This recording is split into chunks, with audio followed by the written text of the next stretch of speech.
بسم اللہ الرحمن الرحیم۔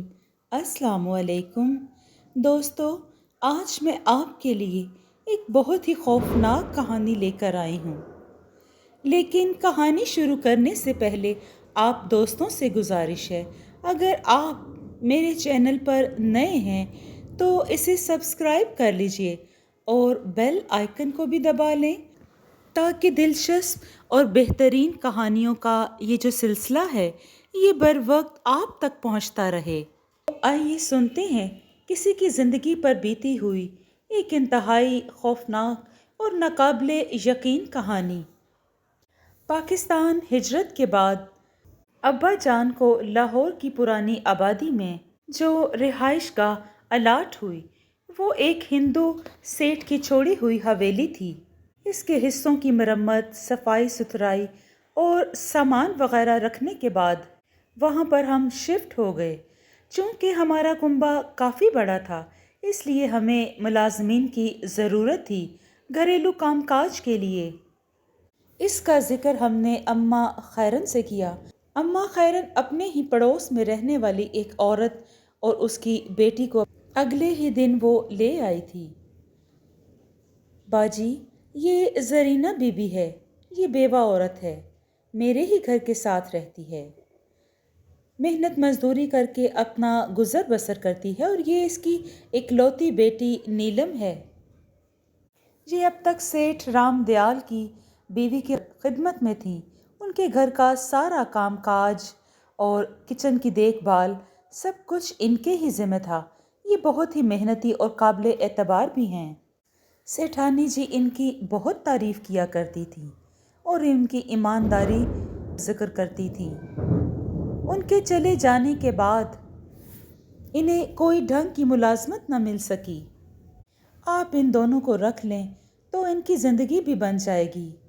دادی جان نے چچی جان کے ساتھ مل کر مشورہ کیا اور ان دونوں کو اپنے ہی گھر میں ایک کمرہ رہنے کے لیے دے دیا، جو کہ گھر سے بالکل الگ تھلگ تھا۔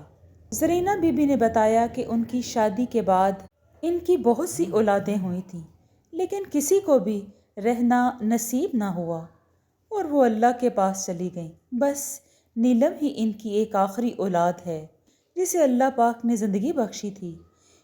نیلم کی پیدائش کے کچھ ہی عرصے بعد اس کے والد اللہ کو پیارے ہو گئے۔ اس کا ابا جو کہ فیکٹری میں کام کرتا تھا اچانک وہیں ایک رات وفات پا گیا تھا۔ بیوہ ہونے کے بعد وہ لوگوں کے گھروں میں کام کاج کر کے اپنی زندگی کی گزر بسر کر رہی ہے اور اپنی بیٹی کو بھی پال رہی ہے۔ اب اس کی بیٹی ماشاءاللہ جوان ہے جو کام میں برابر اس کا ہاتھ بٹاتی ہے۔ وہ اپنا کام نہایت سلیقے اور عمدگی سے کرتی تھی۔ کھانا تو وہ بہت ہی لذیذ بناتی تھی۔ اس کی بیٹی نیلم جو کہ 16-17 سال کی تھی وہ بھی بہت ہی سلیقہ مند تھی۔ خوبصورت ہونے کے ساتھ ساتھ وہ بہت شوخ طبیعت ثابت ہوئی تھی۔ ہر کام میں وہ اپنی ماں کا ہاتھ بٹاتی۔ دادی جان کے سارے کام اس نے اپنے ذمہ لے رکھے تھے۔ وہ دادی جان کی خوب خدمتیں کرتی اور ان سے دعائیں لیتی۔ سب کے ساتھ ہی بہت گھل مل گئی تھی اور ہنسی اور شرارتیں بھی کرتی۔ بعض اوقات تو اس کو ڈانٹ بھی پڑتی، لیکن اس پر بھی وہ برا منانے کی بجائے ہنستی ہی رہتی تھی۔ چچا جان کے چھوٹے بچوں کی تو وہ خوب سہیلی تھی۔ وہ انہیں سنبھالتی اور ان کے سارے کام بہت اچھے سے کرتی۔ یوں چچی جان بھی اس سے بہت خوش تھیں۔ اماں خیرن بھی ہمارے گھر کا چکر لگاتی رہتی تھیں۔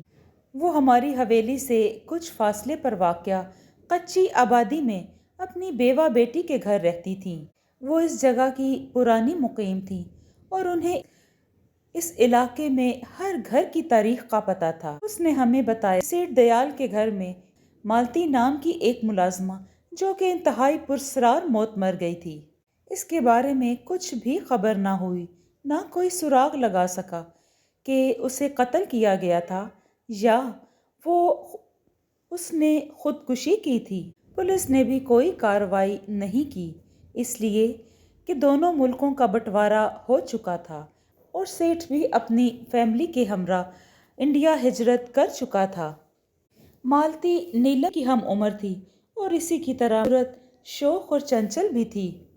وہ سیٹھ کی بیوی کملا کی خاص خادمہ تھی اور اسی کی خدمت میں رہتی تھی۔ وہ اس کی رازدار اور سہیلی بھی تھی۔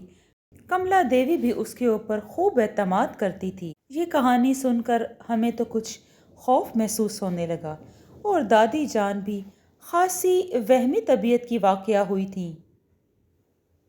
فوراً ہی گھر میں قرآن خوانی منعقد کروائی اور کئی دن تک گھر میں سورت یاسین کا ورد بھی چلتا رہا۔ گھر کے اندر کے کام زرینہ بی بی کے ساتھ مل کر رحمت نے سنبھالے ہوئے تھے، جبکہ گھر سے باہر کے کام بابا رحیم اور ایک نئے ملازم قادر بخش کے ذمہ تھے۔ بابا رحیم ادھیڑ عمر تھا اور وہ ہمارا بہت پرانا ملازم تھا۔ اس نے شادی نہیں کی تھی، جبکہ قادر بخش ایک جوان نوجوان تھا اور وہ بھی غیر شادی شدہ تھا۔ وہ خوبصورت ہونے کے ساتھ ساتھ صحت مند وجیح جسم کا تھا، لیکن شادی نہ کرنے کی اس نے کبھی کوئی وجہ نہیں بتائی تھی۔ ہم نے بھی اس کا ذاتی معاملہ سمجھتے ہوئے کبھی اس پہ تنقید نہیں کی تھی اور نہ کبھی اصرار اور نہ ہی کوئی دلچسپی۔ اماں خیرن یہاں کی پرانی مقیم تھی اور وہ اس علاقے کے پرانے مقیموں کے گھروں کے تمام حالات سے باخبر تھی اور وہ بڑے چٹخارے لے کر ہمیں نئے نئے عجیب طرح کے واقعات اور ان گھروں کے قصے بھی سناتی تھی۔ اس نے بتایا کہ اس حویلی کے جو سیٹھ رام کی نوجوان کے عشق میں مبتلا تھی اور وہ اس سے شادی کرنا چاہتی تھی اور اس کے لیے مسلمان ہونے کو بھی تیار تھی، لیکن سیٹھ کا بیٹا اور خود سیٹھ اس کے سخت خلاف تھے۔ لیکن سیٹھ کی بیوی اور بیٹا اس شادی کے سخت خلاف تھے، جبکہ وہ اس کی شادی اپنے بھائی کے بیٹے ہردے رام سے کرنا چاہتے تھے، جو اعلیٰ تعلیم یافتہ تھا۔ وہ بچپن کا کملا کا ساتھی تھا۔ بچپن انہوں نے اکٹھے کھیل کر گزارا تھا اور وہ شدت سے کملا سے شادی کا خواہش مند بھی تھا۔ کملا دیوی جس لڑکے سے شادی کرنا چاہتی تھی اور اس کی جنونی محبت میں مبتلا تھی، اس کا نام احمد خان تھا۔ وہ اسی علاقے کا رہائشی وکیل کا بیٹا تھا۔ وہ فوج میں اعلیٰ درجے پر فائز تھا اور خاندانی شرافت اور نجابت کی جھلک بھی تھی۔ ان دونوں کے درمیان کملا کی ملازمہ مالتی کے ذریعے خط و کتابت بھی رہتی تھی اور ملاقات کی سبیلیں بھی بنتی تھی۔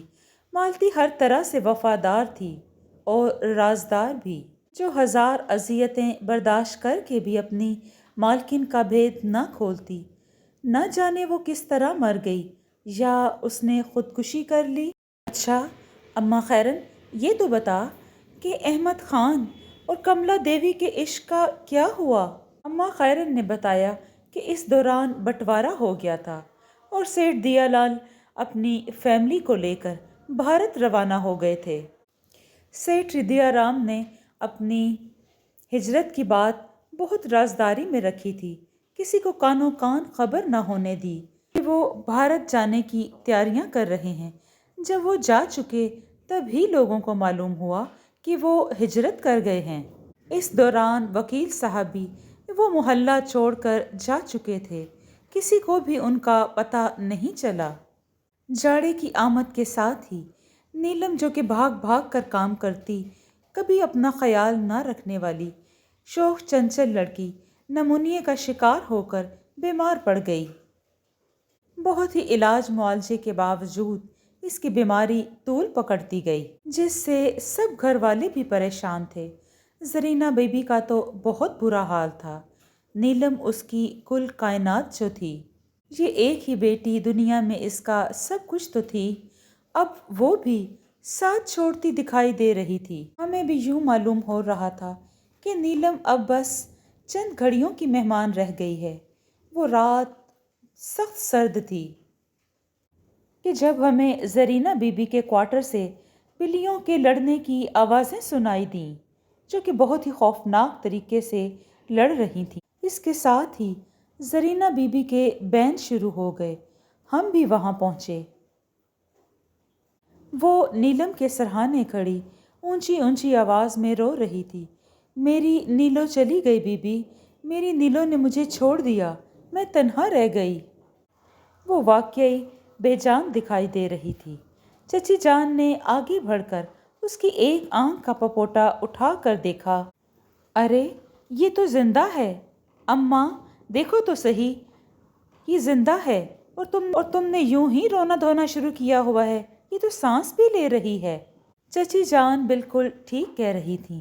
نیلم نہ صرف سانس لے رہی تھی بلکہ اس نے آنکھیں بھی کھول دیں۔ زرینہ بی بی پھٹی پھٹی آنکھوں سے نیلم کو دیکھ رہی تھی کہ جیسے انہیں اس کے زندہ ہونے کا یقین نہیں آ رہا تھا۔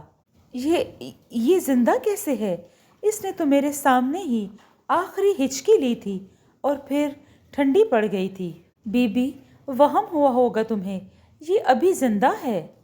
اللہ کو اس کی زندگی منظور تھی، اس لیے اب اللہ نے چاہا تو اس کی بیماری بھی دور ہو جائے گی، اماں جان بولی تھیں۔ اور ہوا بھی یہی۔ نیلم آہستہ آہستہ ٹھیک ہو رہی تھی۔ دن بدن اس کی صحت بھی اچھی ہونے لگی اور وہ دوبارہ سے کام کاج میں ہاتھ ہلانے لگی۔ اس کی شگفتہ مزاجی اور چھیڑ چھاڑ کی عادت پہلے جیسی ہی تھی، لیکن اب قادر اس کی خاص طور پر چھیڑ خانی کا نشانہ بنتا۔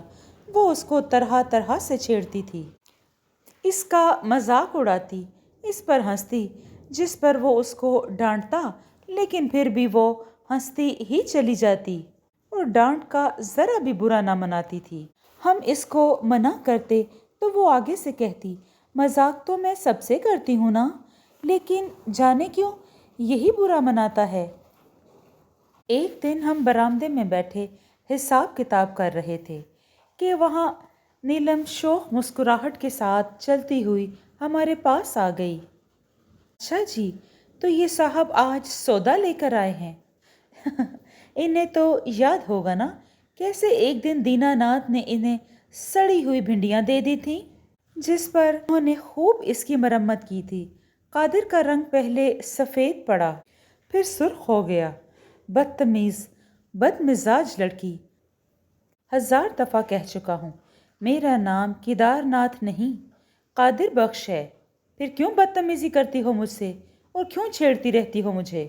اور ایک یہ ہے جو باز ہی نہیں آتی اور جانے کس بنیا کی بات لے کر آ گئی ہے۔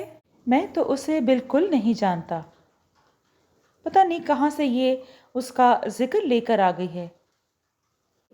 پھر تو یہ ضرور جانتے ہوگے کہ یہاں صحن میں ایک پیڑ تھا۔ قادر کی شکل ایسے بن گئی جیسے اس کا جی چاہ رہا ہو کہ وہ اس کا گلا دبا دے۔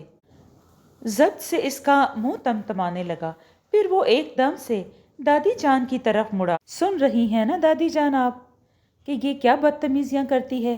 نہ مجھے چاچا کہتی ہے نہ ماما، اپنے برابر کا سمجھ کر مجھ سے بدتمیزیاں کرتی رہتی ہے۔ دادی جان نے نیلم کو ڈانٹا، اے لڑکی، کیوں اس کے ساتھ بدتمیزی کا بازار گرم کیے رکھتی ہے؟ اتنا بڑا ہے تجھ سے، اس کا ادب اور احترام کیا کر۔ بڑی ماں، اگر جامن کے پیڑ کی بات کر لی تو اس میں حرج کیا ہے؟ نیلم مسلسل قادر بخش کے منہ کو دیکھتے ہوئے بڑے بھولپن سے بولی۔ دادی جان زچ ہو کر بولی، اچھا چل تو چپ کر، قادر بخش تو ادھر مت آیا کر۔ قادر بخش زہر آلود نظروں سے اسے نیلم کو دیکھتا ہوا باہر نکل گیا۔ نیلم بالکل ویسی ہی تھی جیسا کہ وہ بیماری سے پہلے تھی۔ ہاں، البتہ کبھی کبھی ہم اس کے بارے میں وہم اور شک میں پڑ جاتے تھے۔ اماں خیرن تو کئی مرتبہ کہہ چکی تھیں کہ بی بی مجھے نیلم کی نظریں کچھ ٹھیک نہیں لگتی، اسے کسی مولوی یا عامل کو دکھاؤ۔ دادی جان کے منع کرنے کے باوجود نیلم کی قادر خان سے چھیڑ چھاڑ ختم نہ ہوئی تھی۔ ایک دن تو حد ہی ہو گئی، گھر میں کھیر بنی تھی، نیلم پلیٹ بھر کر قادر کو دینے چلی گئی۔ پھر جانے کیا ہوا کہ قادر کی بلند آوازیں نیلم کو برا بھلا کہنے کے سنائی دینے لگیں۔ ہم نے دیکھا تو قادر نیلم کھیر کی پلیٹ لیے کھڑی بے تحاشا ہنسے جا رہی تھی اور قادر غصے میں بیٹھا اس کو برا بھلا بول رہا تھا۔ کیا بات ہے نیلم، قادر اس قدر غصے میں کیوں ہے؟ ہونا کیا ہے بی بی؟ نیلم نے جواب دیتے ہوئے کہا، میں نے تو صرف اسے یہ کہا ہے کہ تمہیں کھیر بہت پسند ہے نا، کھا لو۔ میں تمہارے لیے لے آئی ہوں۔ بس یہ غصے میں آ گئے؟ نیلم انتہائی معصومانہ انداز میں بولی۔ نیلم، تمہیں کب سے قادر کی پسند اور ناپسند کا علم ہونے لگا؟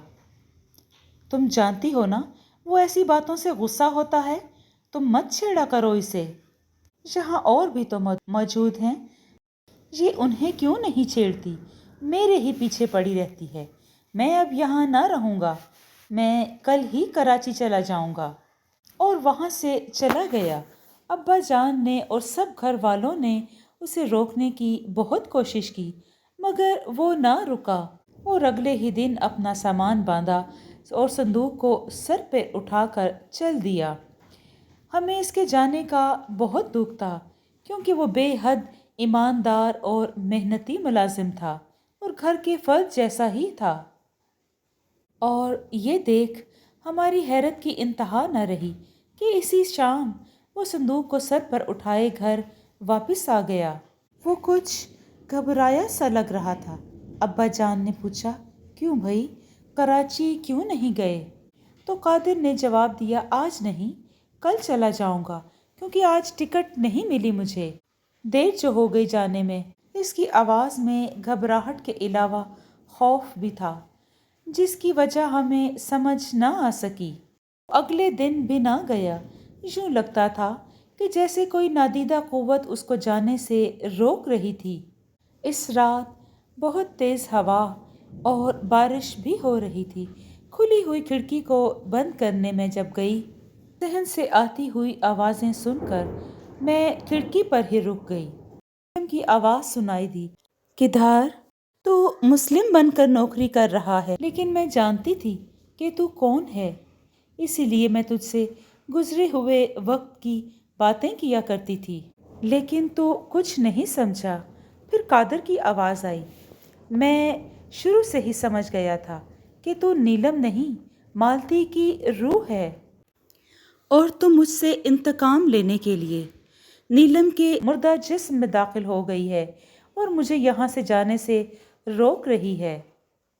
تو لے لے انتقام مجھ سے، بالکل بے بس ہوں۔ تو پھر غلط سمجھا کیدار ناتھ، پیار کرنے والی روحیں کبھی انتقام نہیں لیا کرتی۔ پھر سے نیلم کی آواز ابھری، مجھے اپنی زندگی میں بھی تجھ سے بہت پیار تھا اور مرنے کے بعد بھی ہے۔ میں تو صرف تجھے یہ بتانے آئی ہوں کہ میں نے تجھے دھوکہ نہیں دیا تھا اور نہ ہی میرے کسی سے تعلقات تھے۔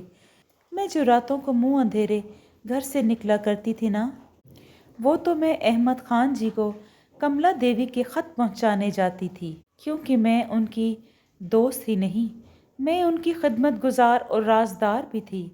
میں چاہے جان سے گزر جاتی، لیکن کبھی ان کا راز فاش نہ کرتی۔ میرے ذریعے ہی خط و کتابت کر کے انہوں نے فرار کا پروگرام بنایا تھا۔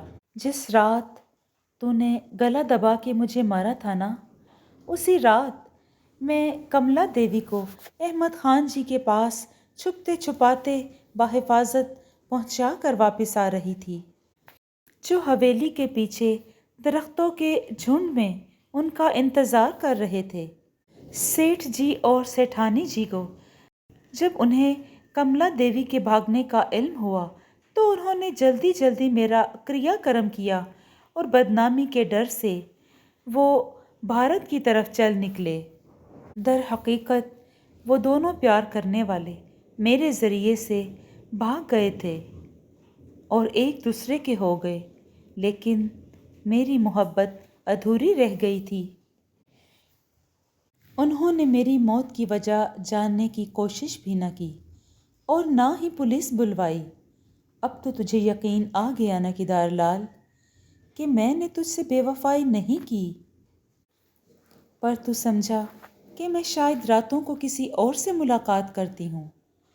تجھ سے بے وفائی کا تو میں کیدار ناتھ کبھی سوچ بھی نہیں سکتی۔ میں تو صرف تجھ سے پیار کرتی تھی اور اس میں خیانت کا تو میں سوچ بھی نہیں سکتی تھی، لیکن تو بے وفا نکلا، سراسر بے وفا اور ظالم۔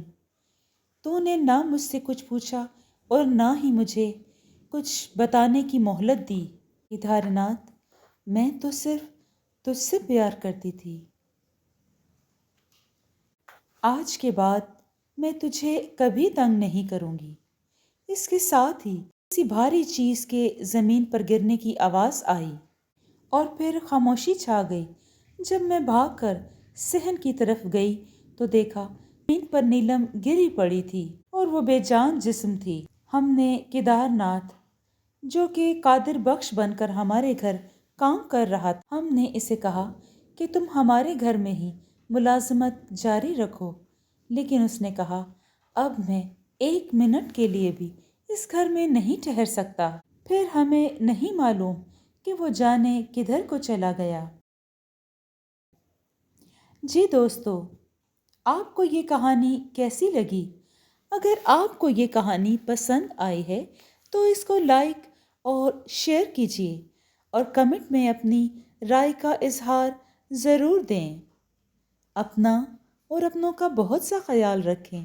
شکریہ۔